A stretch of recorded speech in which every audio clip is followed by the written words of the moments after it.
Hello and welcome back to the DevOps track. We'll be starting our second part of the day. So with the current Docker adoption on a rise, we need better ways of managing our containers in our infrastructure. And here to tell us more about our options, we have Alex Vranceanu, DevOps Business Area Manager at Accessa.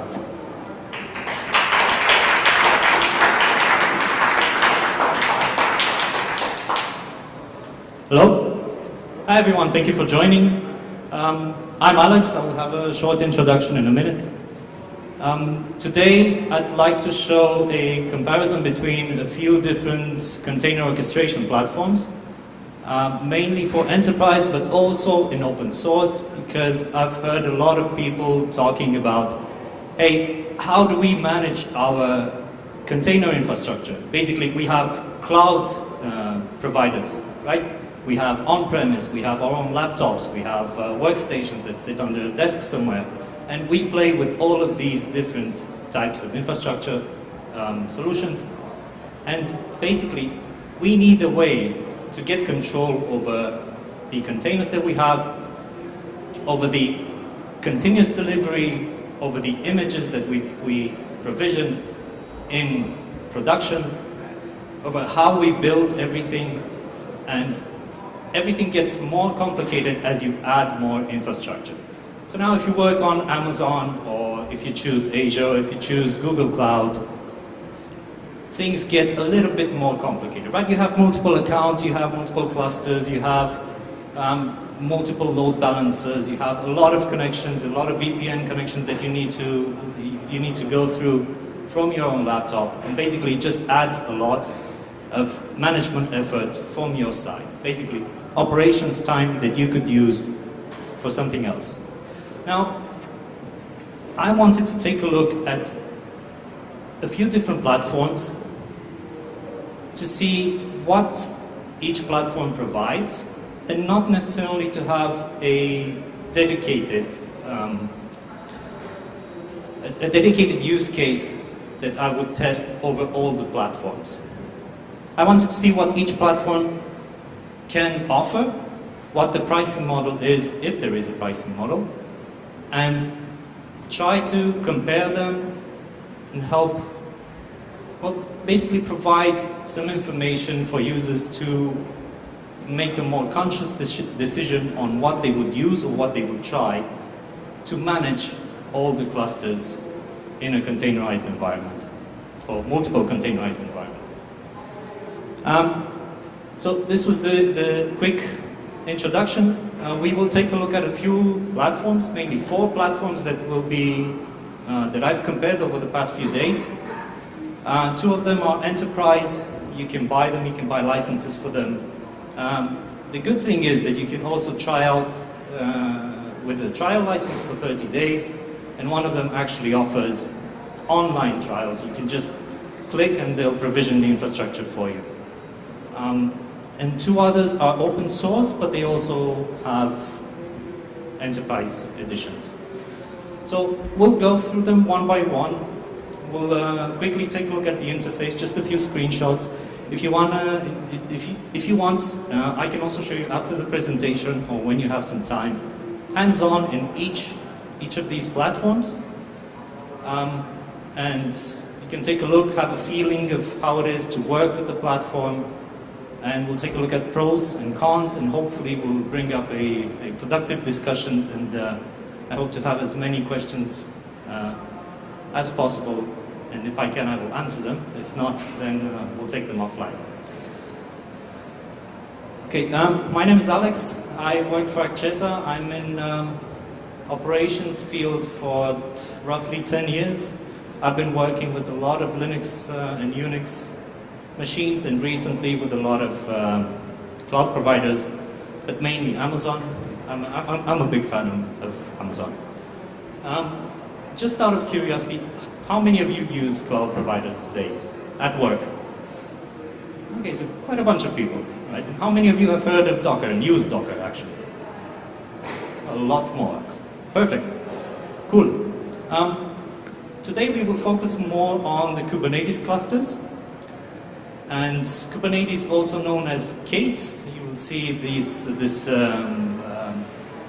the short version of Kubernetes is K8s. It's a widespread term in the field.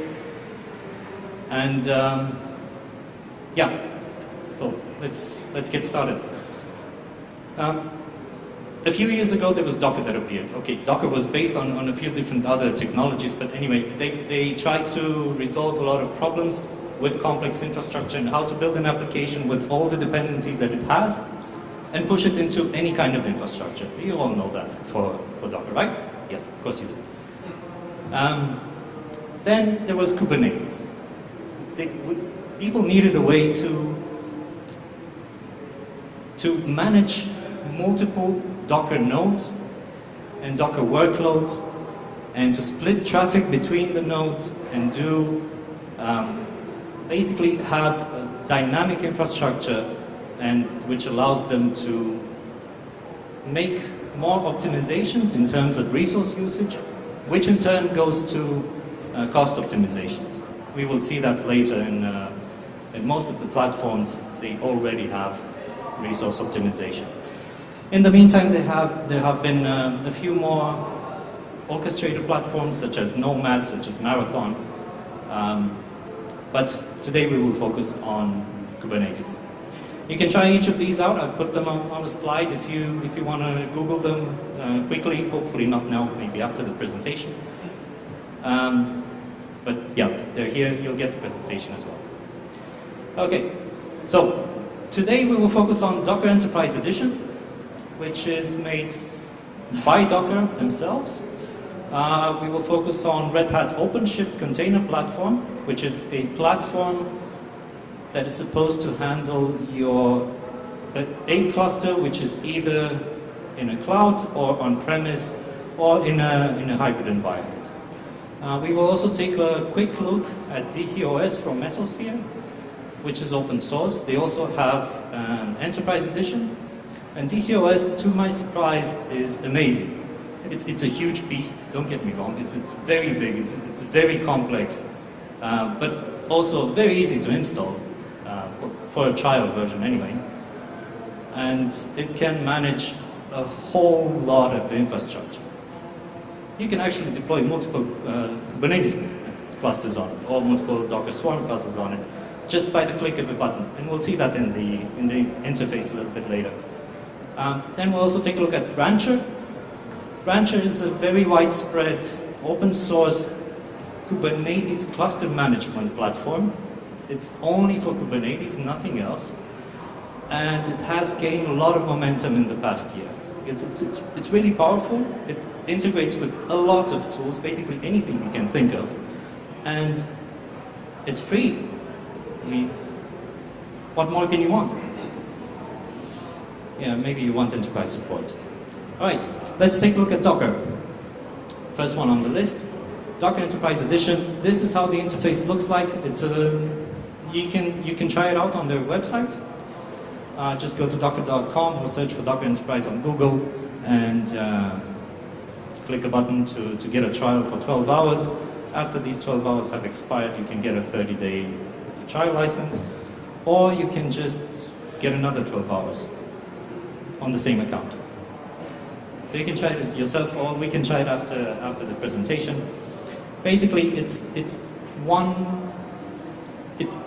user interface on top of Docker itself, on top of the Docker engine, that allows you to manage both Swarm and Kubernetes clusters and manage applications or objects in Kubernetes, or deployments, load balancers, and so on. And it also integrates very well with Docker Registry, well, Docker Trusted Registry, which is the enterprise version of their Docker Registry. It's very well integrated. It offers single sign-on. It offers identity and access management, granular permissions, so you can control a lot of stuff from it. Among the selling lines, I'll have a slide like this at every platform, and I will I've put some of the selling points that they offer on their website, just to have a comparison of all the platforms and how they want to sell it.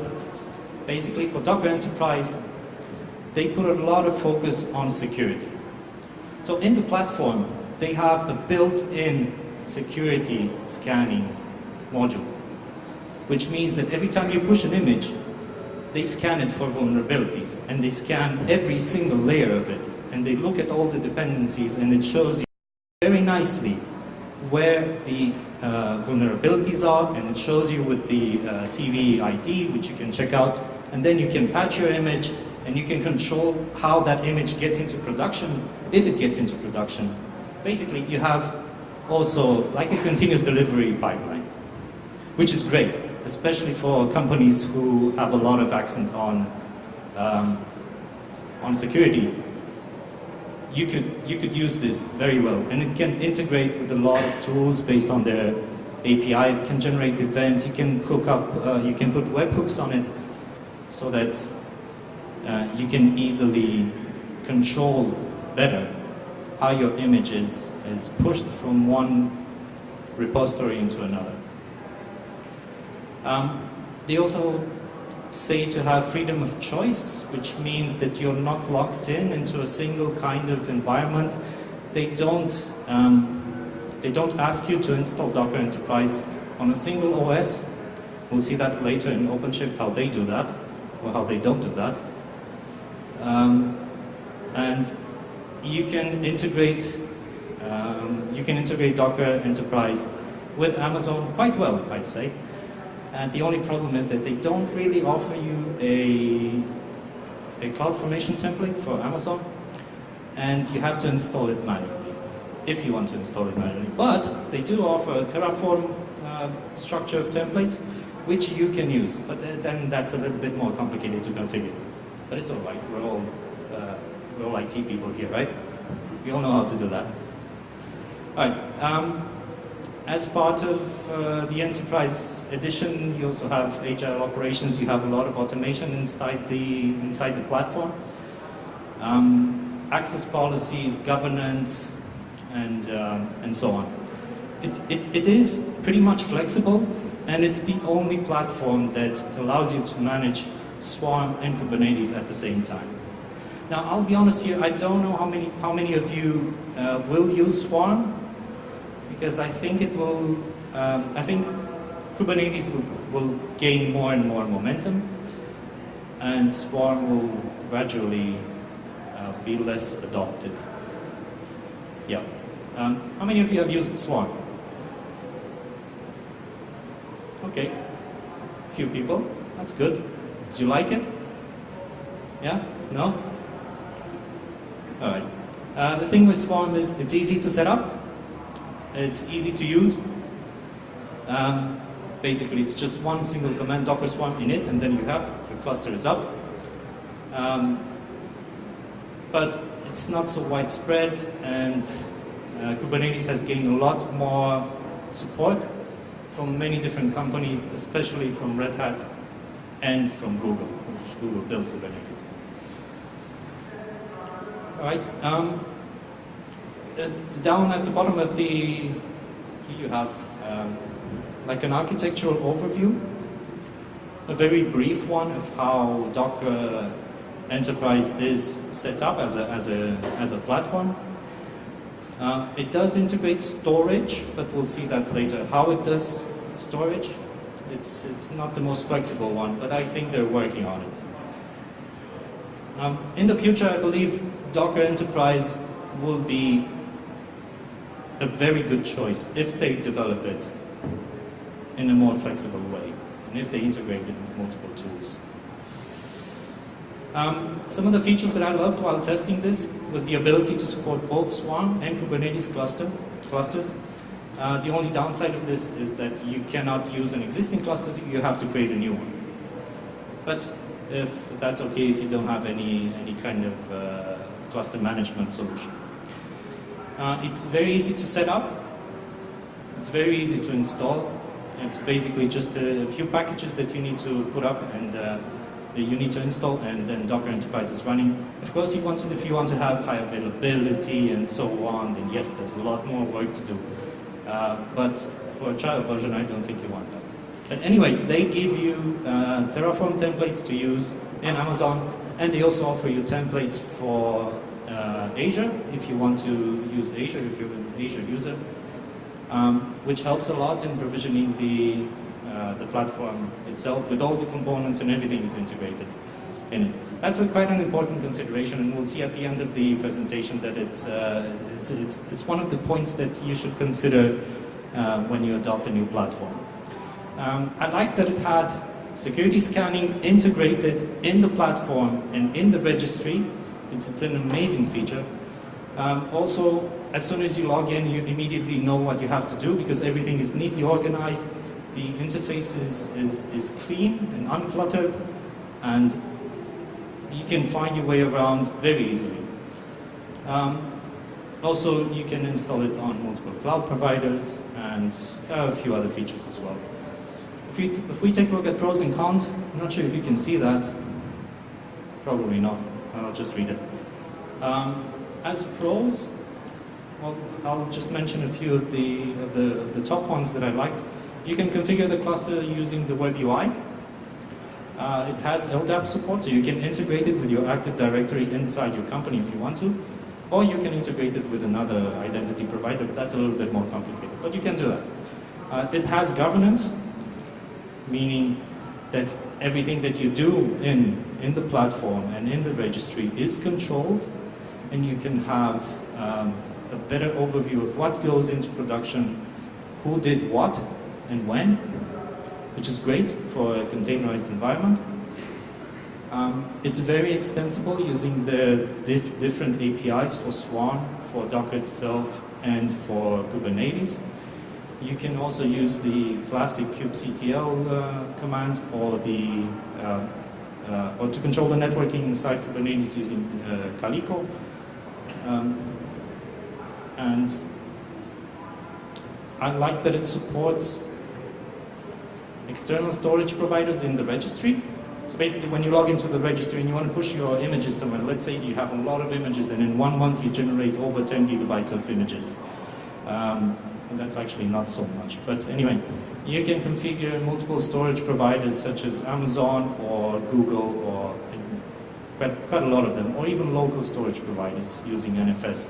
However, in the pods themselves, or in the services that you provision, you cannot do that.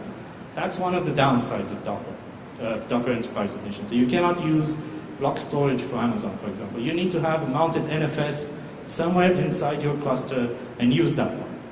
You can work around that in the background, yes, but it's not as fun.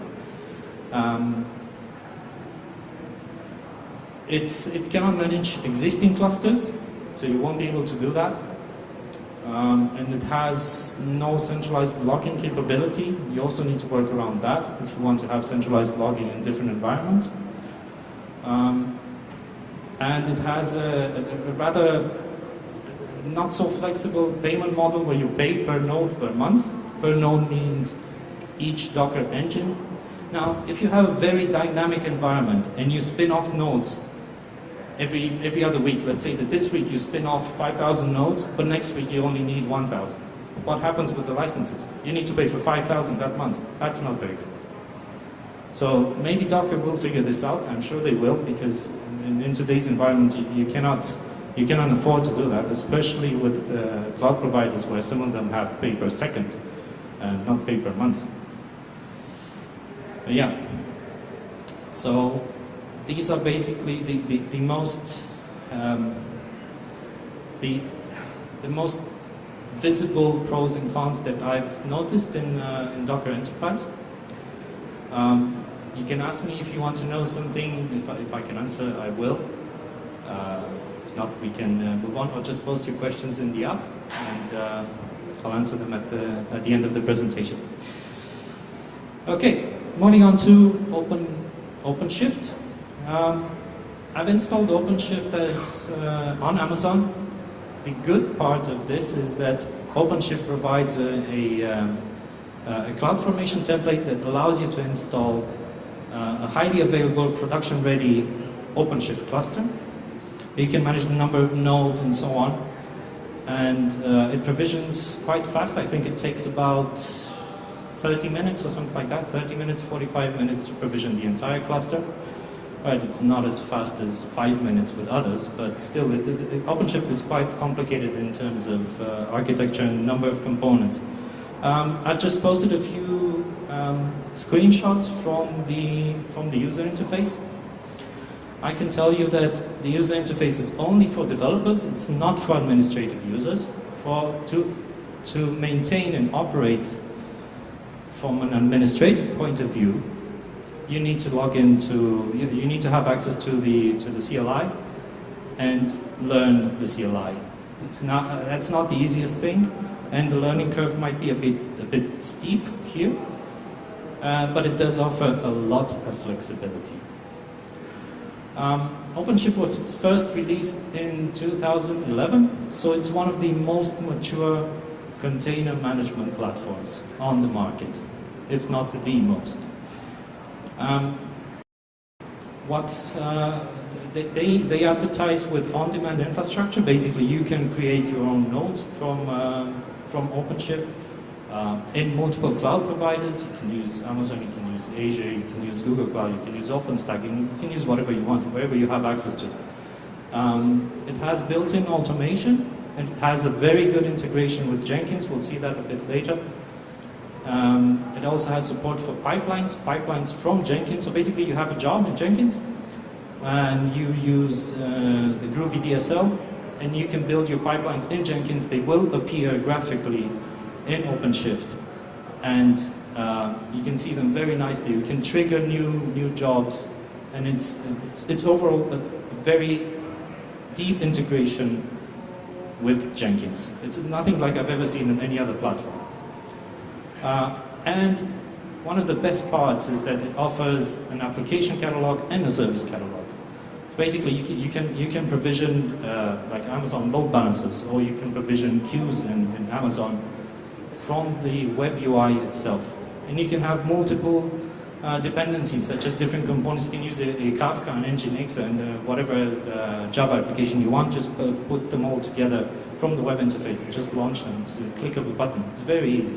We'll see that in Mesos as well, and also in Vranceanu, but Mesos does it better. No, TCOS, sorry.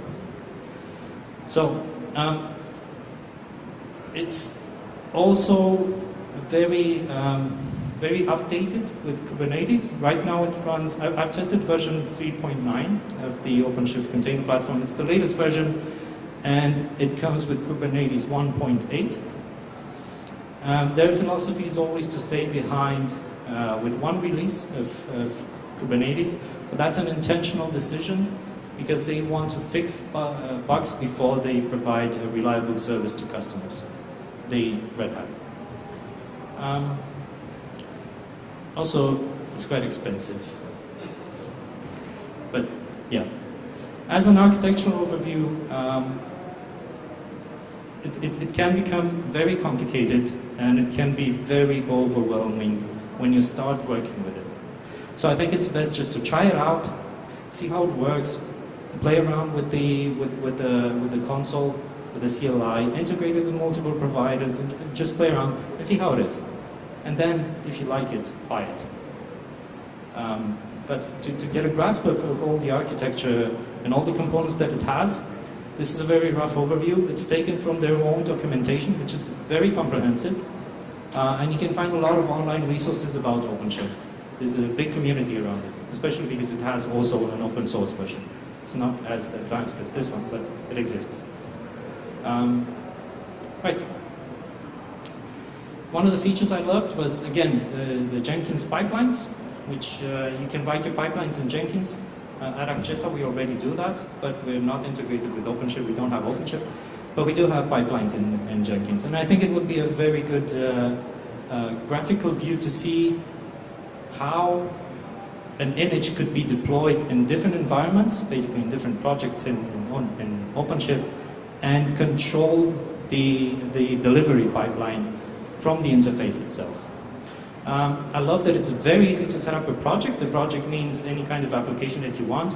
Basically, even if you have a Git repository with your application in it, you can connect OpenShift from the web interface to that Git repository and build your image automatically, and then deploy it and scale it as well, all from the web interface. So it's very fast. It's very, very easy to do. If you want to try it out without provisioning your own infrastructure, they also offer an online version of their platform. You can go to redhat.com or search for OpenShift and just try it out. It has the same features. It also has an application and a service catalog, which allows you to provision any kind of application that you want, or build applications, or use services. And it supports a lot of storage providers. You can integrate OpenShift with multiple registries, with multiple storage providers, with multiple cloud providers, with a lot of infrastructure, with a lot of identity management solutions. So it's very flexible, very, very flexible. But there is a learning curve which you might want to consider before going with OpenShift. As pros, it has LDAP support. In version 3.9, it has added integration with Prometheus and integration with a lot of monitoring tools and other platforms. Most of them as technology previews, so they're not exactly production ready. But if Red Hat has pushed them into a product and launched it on the market, it should be pretty stable. That's my experience with Red Hat, in most of the cases anyway. It can integrate with an existing Kubernetes cluster, which is good if you have one. It supports up to 1,000 nodes, I believe, from the documentation. I might be wrong here, but that's what I remember. It's not on this slide, I just remembered that. It also supports domain routing, so basically when you deploy an application and you have a domain in Amazon, in Route 53, it automatically creates the subdomain, it can create the certificate automatically, the SSL certificate. You know, Amazon and also Azure offer free certificates that you can use with their services, so you don't have to pay for them. Very similar to Let's Encrypt. And it's very flexible in terms of configuration. You can do anything you want with it, except food. It doesn't cook. Anyway, as part of cons, it only runs on Red Hat Enterprise Linux, so you cannot install it on anything else, which means it's an added cost because you need licenses for Red Hat. It does not support Windows nodes, so that's well, it's not exactly a major problem, but it's something to consider. It supports only one Kubernetes cluster per installation, so you cannot manage multiple Kubernetes clusters. You can manage a huge Kubernetes cluster that might span across regions, but again, it's only one Kubernetes cluster. You cannot manage multiple ones. It's quite hard to configure at first. Until you wrap your head around it, let's say, you'll gather a few frustrations. And maybe a few nights which you won't sleep. But anyway, you'll have fun with it. And it does not support Swarm. Not that it makes a big difference. But anyway. Alright, next one is DCOS from Mesosphere. I like DCOS. I've never used it before. I've just installed it in the past few days and just played around with it. But to my surprise, I'm beginning to like it more and more and more. It's very flexible. It can do, I think it can also cook. I won't go into that. Okay, these are just a few screenshots if you want to play around with it. Again, after the presentation, we can have a live demo on my laptop, and we can log into the web interface or the console and take a look, and you have a feeling of how it is to use it. It's very extendable. You can use a lot of applications with it. Basically, if you want to deploy a Kubernetes cluster on top of DCOS, you just go to the application catalog in the web interface. You click Kubernetes, click deploy, and that's it. And in a few minutes, it's up and running. And then you can scale it up with the click of a button. It's that easy, really. It is. I was just amazed at what it can do. I don't work for Mesos, for Mesosphere, so I'm not here to sell their product, although it's open source. But again, it's been quite a surprise for me. Think about it, you can install an Elasticsearch cluster from the catalog itself and then scale up the nodes with a few clicks in the web interface, and it does that seamlessly with no downtime. You can upgrade an Elasticsearch, an entire Elasticsearch cluster, again from the web interface with a few clicks of a button, with no downtime, with data migration automated. It's just amazing. I don't know why I haven't heard many people using it, but I for sure will start using it. It's just amazing. Okay, it integrates with a lot of cloud providers. You can spin off instances, you can spin off clusters on almost any cloud provider you can think of, except I don't think they have integration with Alibaba, but that might come soon. You know, Alibaba has been in Europe since 2016, and then they are gaining more and more momentum. They're not that cheap though. But anyway,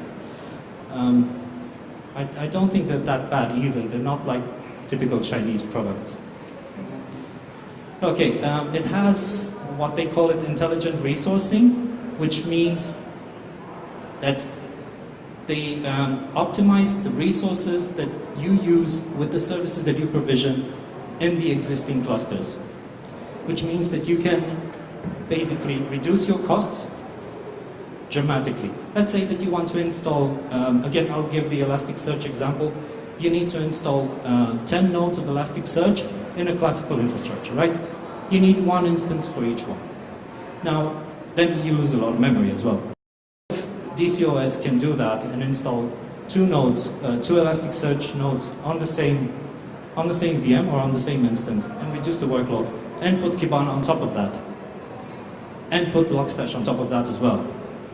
So then you won't need as many instances. You can just use the ones that you have, and if they're not enough, then DCOS can just provision more automatically. And yeah, it's quite flexible. It has security integrated, but only in the enterprise version. Unfortunately, I did not have a chance to test that because they don't offer licenses for free. So, unless you know someone who knows someone who knows someone else, maybe that way. Yeah, it has very simplified networking and storage, and operations with it, basically to manage your applications that are provisioned inside DCOS is extremely simple. Even my 11-month-old daughter can do it. Right. It was first announced in 2016, so it's not that mature, although it is one of the best platforms that I've seen. And to think about it, it just appeared 2 years ago. Well, DCOS appeared 2 years ago. Apache Mesos was built some time ago in the US, and part of the co-founders were two Romanian guys. The features that I loved were that it has a large application catalog. Just think of one application, DCOS will have it. It's called, they have like a repository, a catalog, they call it a universe. It's an interesting naming. And you can add your own applications, you can package them, you can put rules of how to scale up, how to scale down, how to configure the cluster as part of the application. Again, it has extremely simple application deployments. All right, I'm running out of time. It has a good monitoring overview, it has automated healing, automated scaling, and yeah. For pros and cons, I think it has, as pros, it has zero downtime upgrades. It has the ability to use GPU for container workloads, but not with Kubernetes. It has its own container runtime. And you can customize services from the UI or edit deployment templates and so on. It doesn't have so many authentication providers in the open source one. In the enterprise it does. And at first, when you see how complicated it is and how many things it can do, it can be overwhelming. So you can feel, oh my God, I'm never going to understand this. But yes, you will.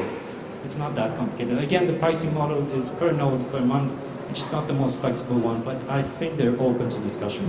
So I've seen something online about that. Next one, I'll very quickly go through it because I have only 1 minute left, is Rancher. Rancher is an open source Kubernetes cluster management platform. It's very flexible. You can do pipelines with it. You can manage multiple clusters. You can spin off multiple clusters from the web interface itself on many cloud providers. So it's extremely flexible. So it doesn't lock you in any kind of cloud provider, infrastructure provider. It has an intuitive UI, an application catalog as well. And I haven't found any cons with it, I'm sorry. Yeah, okay. As a final verdict of comparing these platforms, I also had Spinnaker in it, but I had to take it out because I had some problems installing it. Spinnaker is very flexible, but very, very difficult to install. And right now I hate it. But don't take my word for it. Well, which one do you want to use? It depends on a lot of stuff. You can start cheap and cheerful with Rancher. It's very fast to install. Just a Docker pull and run, and it's up and running, and you can manage your infrastructure. If you have complex workloads, you can use DCOS. If you want to have the latest Docker features, you can use Docker Enterprise. If you want to have a developer-oriented and mature and reliable platform, you can use OpenShift. And there's also two others to take a look at, which I haven't had the chance to test. Hopefully, after the presentation, some of you will have experience with that, and we can talk about it. As a few words of advice, I'm out of time. Yeah, estimate your infrastructure and figure out what you want to do and what you want to achieve. These are the most important ones. Try the platforms. Don't buy them at first. Try them out. If they don't have trials online, contact them. I'm sure they're willing to provide trials. And use templates as much as possible to provision your infrastructure. Otherwise, you'll be spending months in installing. That's it. Thank you very much for your attention.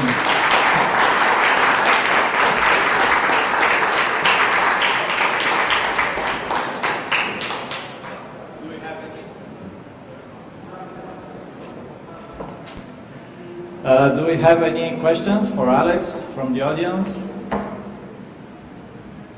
No? Well, then you're not off the hook yet.